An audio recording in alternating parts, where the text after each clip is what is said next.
So we're here tonight. We're recording a webinar for maximizing your capacity and minimizing your risk.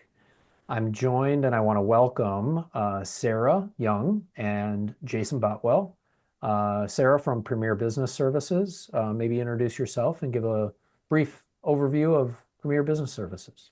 Yeah, thank you. I'm Sarah Young, and I'm with Premier Business Services. We work on tax, consulting, and bookkeeping, and we're more your business partner in those day-to-day transactions and can help you take it all the way to home plate with taxes. Jason? Home plate. I like the reference, Sarah. So my name is Jason Boutwell. I'm with a company called Pro Resources, and simply stated, we're an HR department outsourced for small business. So anything that a big company HR department might offer to improve retention, reduce cost of human capital, and just help a business run efficiently and manage risk are things that we bring to the table as a department outsourced to small business that maybe wouldn't have the opportunity to bring that same employee experience through their own W-2. Thank you both. Yeah, so the purpose, we've kind of gathered the two of you together here tonight, to go over, again, as I had mentioned, maximizing capacity, minimizing risk, but helping people understand how financial and HR strategies can help them do that. And with that, maybe tell us, Jason, we'll start with you this time. Maybe tell us a little bit about who would best benefit from some of the insights that you guys are going to offer up tonight.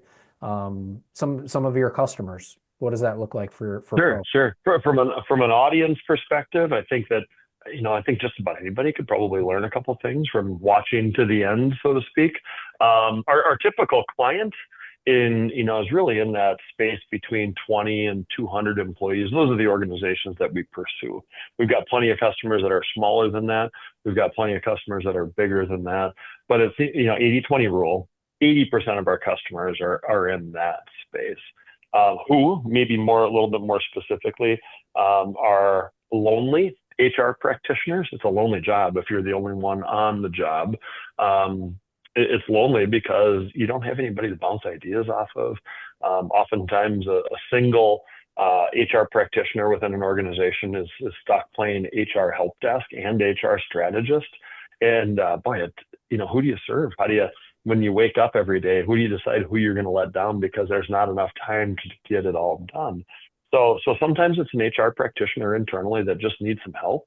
Oftentimes at the tactical level, so they can delegate and elevate. And then the other tranche of customers are small business owners.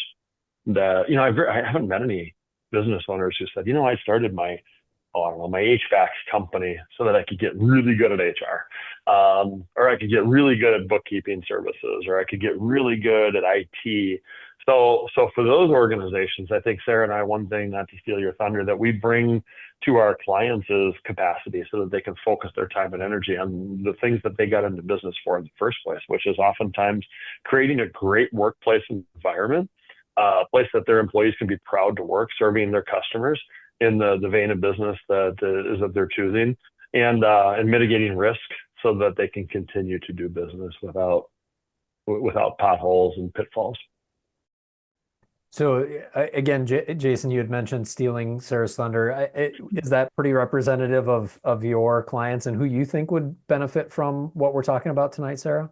Yep. Yeah, we primarily work with small to medium-sized businesses in just about any industry. We don't offer the HR side of things, so Jason's a really good complement to our company for sure with helping our clients. And then, yep, I would echo everything he did and maybe just add that business owners really shouldn't be spending time on HR and accounting and IT in those different areas. They should be working on their strategic growth and finding those next sales numbers and where they want to go with their company instead of stuff like this. So their time's better spent somewhere else or letting us help their employees do good work for them too. So we work alongside employees helping their owners with their books and that kind of thing too. So yeah. All right. Well, let's maybe take a few minutes just to kind of touch on the key business challenges. Again, capacity issues, risk exposure, and then maybe we can, spend a minute or two on some of the current trends that are impacting businesses that you've seen in talking with and serving your clients. But maybe, Sarah, to start, let's touch on the challenge, a key business challenge of capacity and some of that as it relates to your client base. Yeah, so a lot of the capacity issues that we see are typically, owners or employees aren't doing proper coding of Hmm. the transactions that come in and maybe classifying them where they should go, or maybe they don't know where to go with them.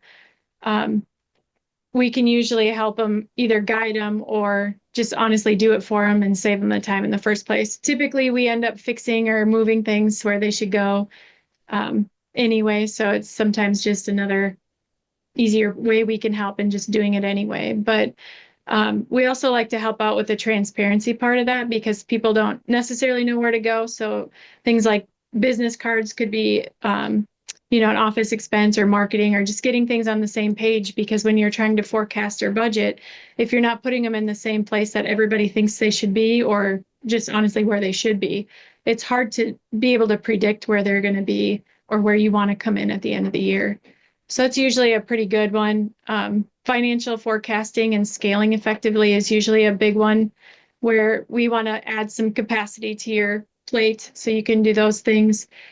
Being more proactive instead of reactive. So that planning part of it comes into play again here. And then just knowing that your plans almost, I don't want to say they never work out in business, but it's definitely a lot of pivoting and things like that. So just freeing up your time when a plan is made to be able to pivot and look at the next thing that you're going to have to take on, especially in the economy today. And then just looking towards that compliance and strategy, that long-term stability that everybody wants usually in their business, besides just growth in general, but just knowing where you should be to get that scaling and stability in place.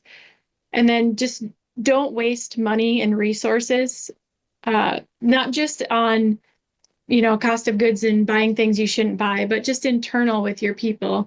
Make sure you have the right people working in the right roles. And a lot of times we can take off.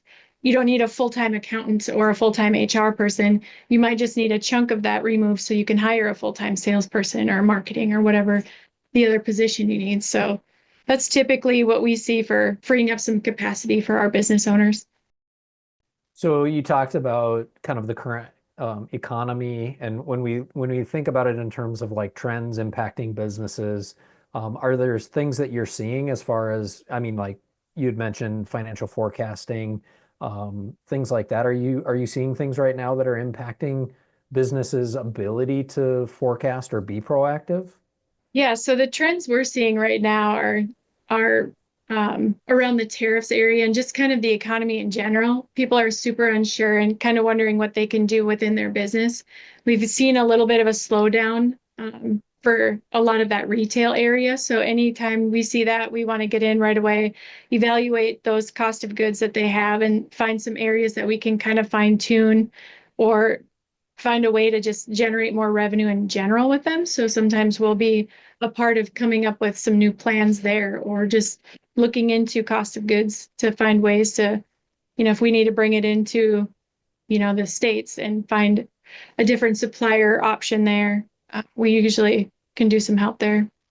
Okay, that sounds good. So, Jason, I promise we will get to you and you will have a chance, but I did want to ask Sarah one to talk about one more area as it relates to the financial aspect of things in minimizing risk. So, with your business, how can you help other business owners, business leaders reduce or minimize their risk?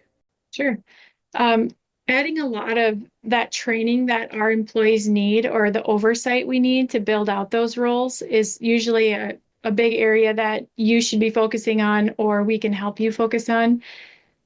Just having another hand in the books to just look around and make sure reconciliations are happening, look at cleared checks is typically enough to mitigate any sort of fraud that you might be seeing, or honestly, we're seeing a big increase in it right now in general. But having that extra hand can kind of help with that.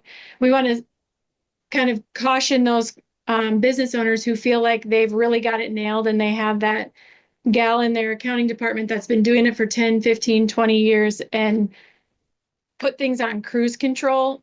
Like you still want to keep an eye on that and have a second hand on it. I was on a webinar or meeting last week where we were talking about the CEO of a bank had been there for 34 years, and here he was doing cash stealing the whole time. So they had done a count of the vault, and every day that he was there, they would warn him, say, "Hey, we're coming to count the cash," and the money was there. And then one time they did a surprise visit for their audit and turned out that the vault was missing quite a bit of money. And then later on, they found it stuffed in drawers or this place or that place, and kind of was pretty clear that he had been moving some things around and maybe got busted, I guess. But so even when it's looking like it's great and you've had people there for a long time, there can very well be fraud of any kind or even long-term fraud. So having a cruise control and some oversight usually help with that. And then just being able to revisit those strategic partnerships and that strategic view can usually help you minimize any financial risk. How about some best practices for financial record keeping, audit preparedness, things like that? Yeah. Yeah. So usually we advise about 3 years, but if you've had a loss with your business in the IRS, you want to keep those for 7 years. I would even say 7 years just in general, but if the IRS were to come back and say, "Oh, you had a loss and you didn't keep years 4, 5, and 6 because you didn't think you had a loss," I mean, you're going to be in trouble. So just 7 years, 3 years minimum, 7 years maximum. Same with the state, probably three years is usually what we advise there too. All right. How about understanding the financial implications of employee classification? Because I know, when I ran my business, I had a number of full-time employees, but we also really leverage contractors on a project by project basis. And I know there's some nuances, and different states maybe are a little bit different. But talk a little bit about that. Yeah, so this one's tricky, and we've seen an uptick kind of in audits from the state as well around that unemployment mark. But you want to keep in mind that 1099 contractors are typically not going to be someone that you're telling them what to do every time. You're relying on their expertise to bring whatever project you have or assignment you have to fruition with that. You don't want to be dictating their work schedule. That's typically one that, besides a meeting or something like that. But if you're telling them to be there every Monday, Wednesday, Friday from 8 to 5, that's pretty much an employee. They as a 1099 contractor, they're not entitled to unemployment. But if you're at some point along that line, if they decide that maybe they went to work for an employer and they're out and need to draw some unemployment and they list you as a previous employer, it can trigger an audit. And I actually seen this a few years ago with it just happened to be a handful of clients all at once that they were getting audited and adjusted and they had to pay some penalties and interest on that unemployment side. And then of course there's workers' comp and all those different things, but I know Jason's a pretty big expert on that side with his HR that he can maybe touch on that too. Okay. One last question, and not to put you on the spot here, and I know there's a lot of details as it relates to laws and regulations, and a lot of nuance with all of this stuff that we're talking about from a financial risk standpoint, both with HR and with on the financial side. A lot of what we're talking about seems, and I don't want to minimize everything that you just said or that Jason's going to say, but it seems like it's really common sense, right? And it's straightforward. But again, I know there's a lot of details. That said, is there anything that you see time and time again where it's like, oh, if business owners or business leaders were just aware of this or understood this better, is there anything that stands out to you? I think a lot of it seems like common sense too. Sometimes it's just a matter of time. People don't want to take the time to actually be detailed and figure out their financial statements. But I think the biggest thing is just the impact that wrongly classifying things has on just not only the tax structure and how much you owe in taxes, but just how you just have no insight into your business. And there's no, if you're not consistent with it, you not only lose that right now look of your financials and the profitability right now, but as you're forecasting, you're just losing that long-term look at the financial statements and profitability that you can be using for planning.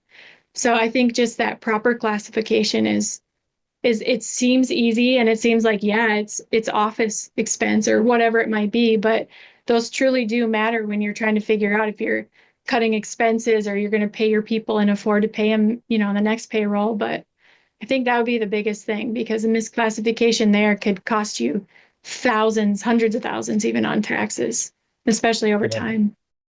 And I think Jason brought it up at the beginning, at the top of our conversation about how, when I started my business, I didn't get into business to learn everything and become an HR expert or an accounting and financial expert.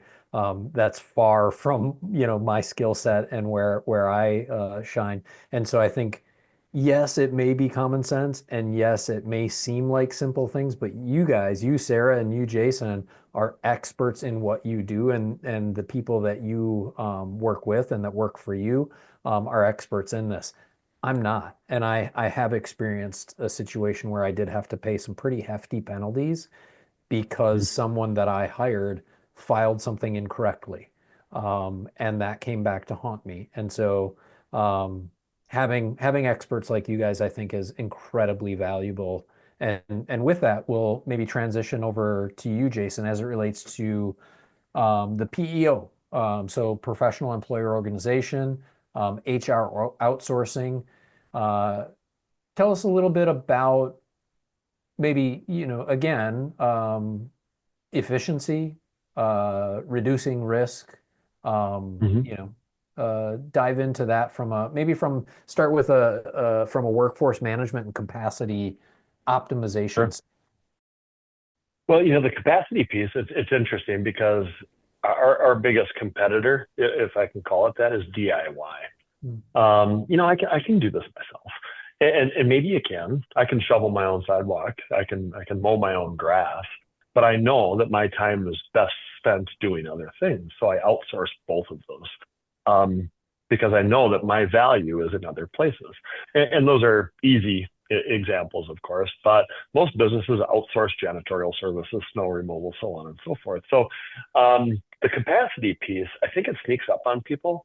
And if they really take, and actually, you know what, Thomas, we've got an asset that maybe we could toss on the website afterwards or a follow up to this document. And I think the title on the top of it says HR time audit or something along that lines. But it's a series of questions on a PDF that asks each business owner, how much time are you spending on this, on this, on this, on this? And it sneaks up. It most we all know the loaded cost of labor. It's salary plus benefits plus PTO plus other things, right? And there's usually a 3.5% load, according to the industry, on wage above and beyond those things for the administrative tasks that come along with it. And that's just time, right? That's just capacity. Forget about the risk that comes along with it or the cost savings that could be harvested through some buying power. And one of the things so HR outsourcing is part of the story, but really the secret sauce on what we bring to the table in the category of risk mitigation is on paper, we become a co-employer. Now, Sarah, your employees still work for you. They're your employees. They show up and do the things that you ask them to do. You handle performance reviews and conversations that, if they turn hard, we can help you with those things. But on paper, your people would also map to us as a co-employer. So we shout over our shoulder and we say to the IRS, we say to the Department of Revenue in the various states in which we operate, we say to the medical providers, we say to the 401k providers that, hey, they're with us. And we've got about 8,000 employees that through their employers map to us. So when we talk about capacity, the time piece is pretty easy. And of course, we charge for our services, but oftentimes we can rationalize and justify our costs because, sure, we charge here, but what are you spending on your HR technology platform today, if you have one? What are you spending with say with a CPA to make sure that your benefits plan is non-discriminatory, or your 401k plan? If you've got if you've got a need for those things, you're spending money on those things. And if you've got a need for an attorney from time to time, you're spending money on those things. Maybe you're spending money on payroll outsourcing. Maybe you're spending some money on Indeed ads, and so on and so on and so forth. So time adds up, dollars add up. And between those two things, factoring out risk mitigation altogether, it's usually a pretty easy conversation for those that are interested. Sometimes there's resistance, hey, I don't want to outsource HR. That's pretty intimate, which I understand, and we're not a fit for everybody. But usually together, within about 10, 15 minutes, we can make a determination as to whether or not the customer is a good fit for us, and vice versa. But almost always, Tom, it's focused around, hey, I need more time in my day as a business operator. How do you pay for yourself? Pro resources. How do you justify? Why do people say yes to you? And for those that are willing to examine the time and the cost audits, it's usually a pretty simple conversation. Yeah, no, and thanks for bringing up that. I was looking at that administrative cost calculator, and we will make sure that that's offered up as a link for people to download. And Sarah, I know you had a 10-point checklist as well that I was looking at that was very helpful as well from a financial health standpoint. So we'll make sure that those assets are available. Jason, I know Pro Resources also has an ROI calculator on your website too, that I thought was pretty cool. So people can check that out. And the other thing I want to say too, because I've been in a situation where from an HR standpoint, right? I've outsourced payroll to one vendor. I've hired a contract bookkeeper. I had a benefits broker, right? That would help us find but I'm dealing with 3, 4, 5 different people. And what I thought was really interesting with Pro is that you offer all of that and I just have to most of it. So the one piece, and I don't mean to correct you there, Thomas, but one of the things that we don't do is we don't do bookkeeping, we don't do AP, we don't do AR, we don't do classifications, we don't do most of the things that Sarah and her organization do. The one place in which we do overlap is on payroll front, and everybody should outsource payroll. Everybody should outsource payroll. Now, payroll through us comes with a package. You can't enter an all-you-can-eat buffet and say, I just want the chocolate pudding, right? You have to pay for access to the all-you-can-eat buffet. And chocolate pudding is like payroll in this analogy. We offer payroll, but you also have to, in order to be a good fit for our all-you-can-eat buffet, you have to have a need for all of those other things that I've flirted with, and just kind of rattling them off. There's an HRS platform that comes along with an engagement with Pro Resources. We've got full responsibility for the proactive componentry of HR, meaning the shifting sands of employment law, right? What are we going to do in Minnesota, as an example? Earned Sick and Safe recently was statewide mandate, January 1, 2024. Paid Family Medical Leave Act. And these things have real impact on business. Matter of fact, one of our insurance broker partners, that's an 800-pound gorilla in the space, they're predicting a 40% increase in leave in the state of Minnesota. Okay, what's the impact on the business? And Sarah, you can help in that particular category. But these are real things, right? So the proactive piece, we have to be compliant. If you're not compliant, you get fined. And if you get fined, hey, that fine is delivered to you. However, if you engage us and you're not compliant, we take the darts, we take those fines, because ultimately it's our responsibility. We take that on as a co-employer with our clients. So risk mitigation, capacity, they kind of do go hand in hand in those scenarios. And then there's the reactive piece of HR. All right, and this is real life scenario stuff. I had 2 guys in the warehouse that got in a fist fight. We got that call from our customer. We need you here. We need you to help mitigate and de-escalate that conversation. And our answer is no problem. We're on the way. Our people are trained in those scenarios where reactive HR is oftentimes necessary. Or, another example where you can kind of step in a pothole is, hey, we've got this employee, they're in a protected class.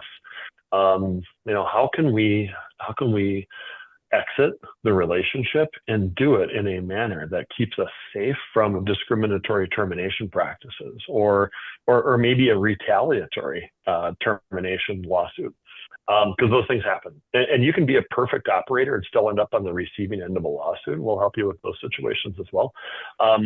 There's others who will leave the organization, will quit, but claim that they had to quit because of the toxic workplace environment that maybe wasn't handled correctly. So reactive HR can be, HR for a lot of organizations is considered a cost center. But Ben Franklin once wisely said, a penny saved is a penny earned. At least I think that was Benjamin Franklin. I'll say it was Benjamin Franklin. Somebody will Google that and correct me if I'm wrong. It might have been Snoop Dogg, I forget. But HR is a cost center, but like car insurance is a cost. Car insurance can be worth $5,000 if you get in a fender bender and need a new fender. It can be worth $500,000 if you're involved in a fatality or an injury accident. So there's an insurance component that comes along with engaging pro. But other things, I promised I was going to rattle through some of the things that we do above and beyond the HR piece. Well, a big company HR department, there's a benefits shopper, somebody who annually audits costs and evaluates the best possible option on behalf of the company, on behalf of the employees. So we'll do that on behalf of customers. If you love your benefits broker, keep them. If you just assume, wave the white flag and turn that over to somebody, we can be your benefits provider. Either way is fine by us. We take no margin whatsoever on benefits. We're federally regulated not to take any margin on benefits, but we can deliver those benefits. Oftentimes 401k can be a pretty significant cost savings. Again, if you love your 401k broker, keep them. If you want to know how much maybe you're overspending on your 401k provider, we can help you with an answer to that question. If you still want to keep them, keep them. But of course, we charge for our services. So there's a gross cost. And then we start to look at some of those things, like I mentioned a second ago, 401k can be a pretty big cost saver there.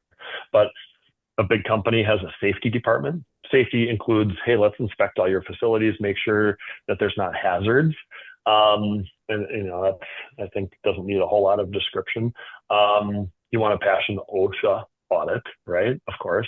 And sometimes a disgruntled former employee can call OSHA's hotline and we'll be there. Hey, OSHA's coming, Pro Resources. Can you help us usher them through the building? I've got other things to do. Absolutely, we're there for you. So a safety department that offers safety inspections, that offers safety training, maybe for a blue collar organization, it's, hey, don't forget to wear your hearing protection, your silica mask, and your eye protection. We have Toolbox Tuesday type safety conversations where we'll get in front of the staff before the work begins on a random Tuesday morning and offer those. So all those things that an HR department does. Now, an ounce of prevention is worth a pound of cure, but things still happen. And when there is a work comp situation on campus, well, we'll take care of the investigation of the claims management. We want to know about everything. We're the first report of injury, and candidly, we're self-insured in that category. So we're super motivated to make sure that we keep costs low, because your cost is our cost, a customer's cost is our cost.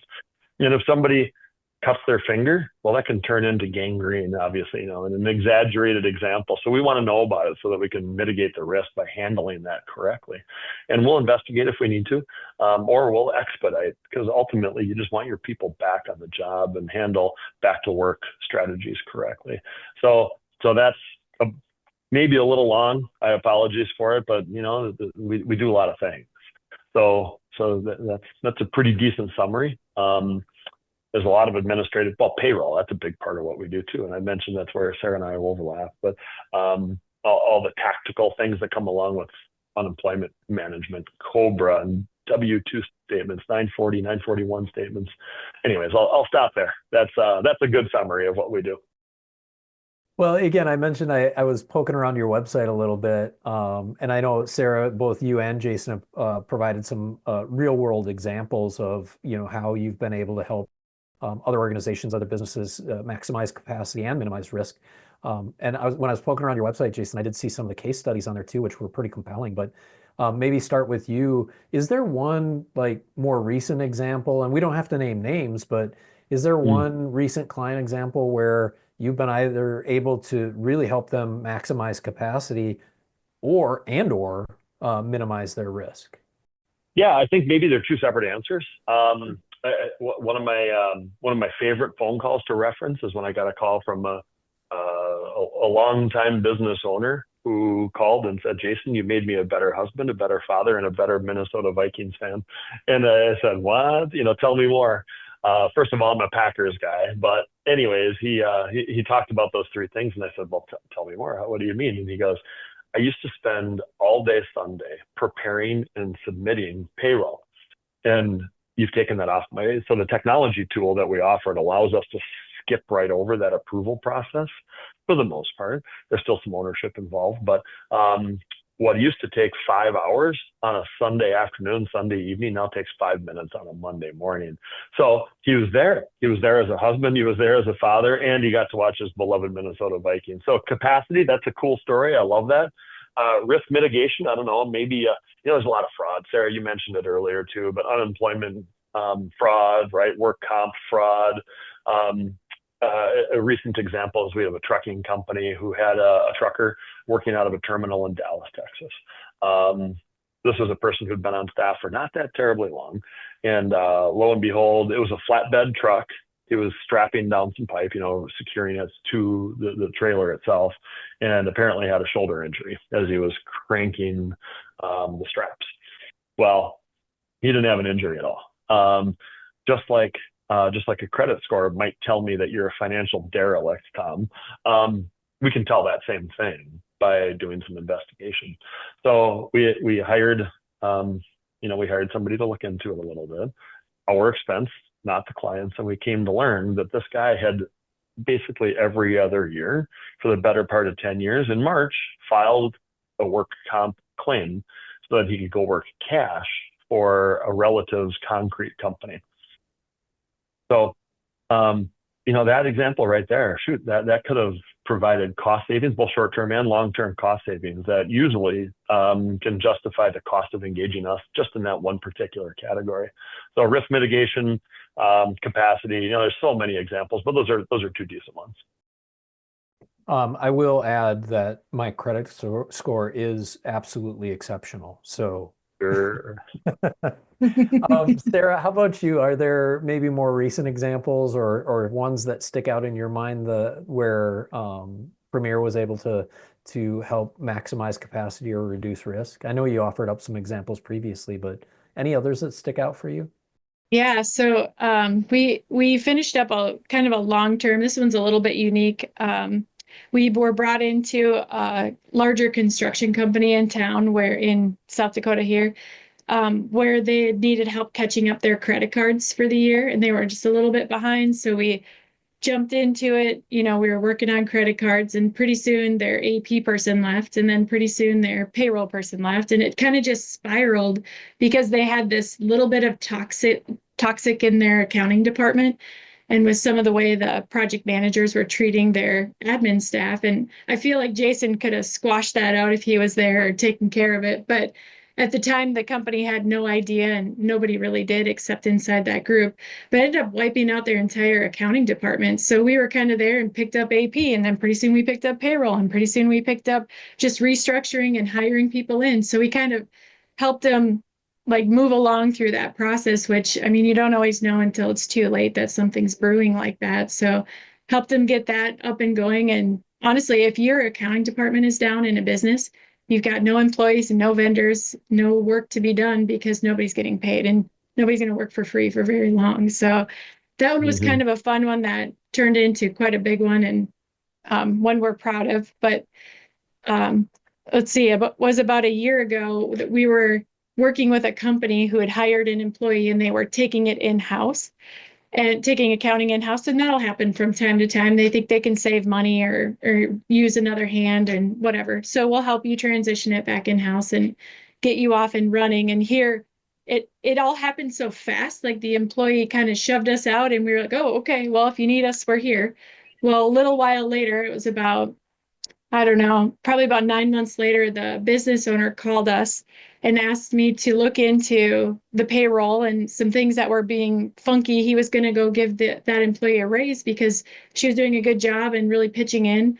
And here, when we did that look, we found out she had tripled her salary and was adding PTO to her time. And so that whole forced us out thing ended up costing him a lot. And you want to know the scariest part is he didn't fire her. She came up with this excuse how she needed to pay down these credit cards. And I get it, things happen, but Mm. we're there to help keep people honest and try to get rid of that stuff. But he didn't fire her. He put her on a payment plan. And I can guarantee you, when that's all done and she's scot free, she's going to quit. She's going to go work for Jason and try to pull it with Jason. And there's no record Mhm. of it, in the police files or anything. And it just, oh, it bothers me so much because sure, you couldn't lay the smack down or whatever that needed to happen, but now you're going to cost another employer something. But just keeping our hands in and and we still help that person and make sure that she's not causing any more trouble. But I just don't know, you can't people get in hard situations and they do things they're not proud of, and we can offer forgiveness, but can we say they're not going to do it again? You don't know. Yeah. Wow. That's amazing. I don't think I would have been able to keep that person around. I mean, the trust was just completely gone at that point, I would have to Mhm. believe. Wow. Yeah. That's Hey, can I piggyback on something Sarah said there? yeah, please. So, Sarah, you're talking about the construction company that lost their entire financial department, right? And that introduces some pretty significant risk to a company. Thankfully, you were there to pick them up. But, there's a major shortage of professionals like, the finance department and the HR department. As a matter of fact, I was on careerbuilder.com this morning. And in the 7-county metro around the Twin Cities, there was, and I forget the exact numbers, but there was 738, if I believe, career seekers in the HR category and 3,900 open positions. Okay. So I looked then for payroll. I looked under the job and I used the words payroll with no experience. And there was something like 1,300 open positions in the 7-county metro where hey, we'll just take anybody. We'll take anybody at all because we're so desperate. Because in an environment where supply and demand don't always balance, keeping your people is so important because they're not easily replaced. So in a situation where you said, hey, Sarah, or Sarah said, hey, it's hard to know that these situations are percolating. Well, one of our little approaches is everybody's familiar with the exit interview. How about the stay interview? Okay. Turnover is incredibly expensive. Now, if you've got somebody who's maybe sweeping the floor or punching a hole in some sheet metal, they're a little bit less expensive to replace than somebody who's tribal knowledge, their instinct, their gut can be a whole lot more expensive and difficult to replace. But as people turn over, it costs money. And maybe as low as $10,000-$15,000 to replace somebody on the low end because of the Indeed ads and the time spent interviewing. But maybe as high as 1.5 times annual salary because of that ramp time. Sure, I've got somebody there, but are they really operating at the same pace as the person I'm replacing? So when we talk about, hey, how are we going to justify our expense? Turnover is an area that we look. I mentioned 401k can be a big category. If you believe that safety, wellness, proactive HR, reactive HR, an EAP counselor to help people when they're going through hard times. EAP is a mental health counselor. If you think that all of those things could potentially have an impact, and we ask our clients that, do you think that would have an impact on turnover? And if they say yes, we say, okay, how much? Let's talk about that from a real specific perspective. And then we put that on paper and say, okay, maybe that's $50,000 in annual turnover reduced. And I'm making up the number. Well, if our cost is $60,000 annually, all right, we probably have a match of supply and demand there. And oftentimes the numbers are substantially more than that. But it's really fun to step into an organization and see the impact of a well-run HR department on the culture of the business, on the retention, on the morale. It's just so rewarding. I love it. I'm so glad. I'm just grateful to be in this space. So as far as next steps, and I'm probably going to get this wrong, Jason, because I can't remember exactly what you said, but well, I know I'm not a football fan, so I'll say I want to be a better father. I want to be a Yeah, better husband, and I'm actually a Premier League soccer fan, so I want to be a better Leeds United fan, right? So they're sure. promoting. Woo. Um, so how how can I take the next step? What do I do? I want to be better at in all those things in my personal life. I want to free up some Sure. capacity. I don't want all of my time sucked into the work that I do. What do I do next? Well, I'll tell you, and sometimes I end up answering the question in an unexpected way because we're not a fit for everybody. Hmm. When somebody reaches out and says, "Hey, could you maybe help?" Sometimes the answer is yes, but if the answer is, I think Sarah could help you. Um, it's so important to have business affiliations and kind of business buddies because we're not the answer to every problem, and we'll never try to stick. Is it a square peg in a round hole? I think is how that goes. Um, we're if there is alignment, hey, we're glad to walk the journey with you. But sometimes we have to sniff out, and if somebody's looking for a short-term band-aid, stick a finger in the leaky bucket type temporary fix, then we're not a good fit.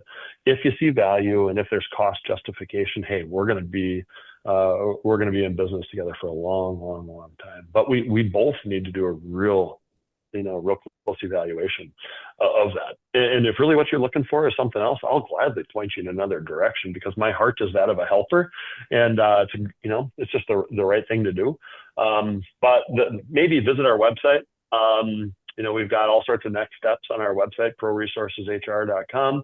I'd be happy to take a phone call and play Cupid. I'm not necessarily the value add delivery engine for the entire company, but I can definitely play quarterback and point people in the right direction. Sarah, how about for you? I'm guessing, similar thing. I can go onto your website and get a phone number or email address, or what typically are next steps for people who are interested in engaging Premier? Yeah, so you can check out our website, premierbbs.com, shoot us a call or an email. Our contact's on there. But we play well with Jason. We play well with, anybody that you're outsourcing with. We want you to have a good business and feel good about being the good father and having the time off or whatever it might be. So we would love to help to check out that checkpoint, that 10-point checklist that if you're not even coming with us, that will at least give you some direction with your team in-house or some questions you should ask and reports you should check out. Otherwise, we're happy to do that for you too. But yeah, we just want to help. All right. Well, thank you both for your time. I think this was really insightful and helpful. And I think this could help a lot of people. So I'm excited to get this out in front of people and connect them up with some great resources. And yeah, appreciate your time tonight. Yeah, thank you. It was fun. Thank you.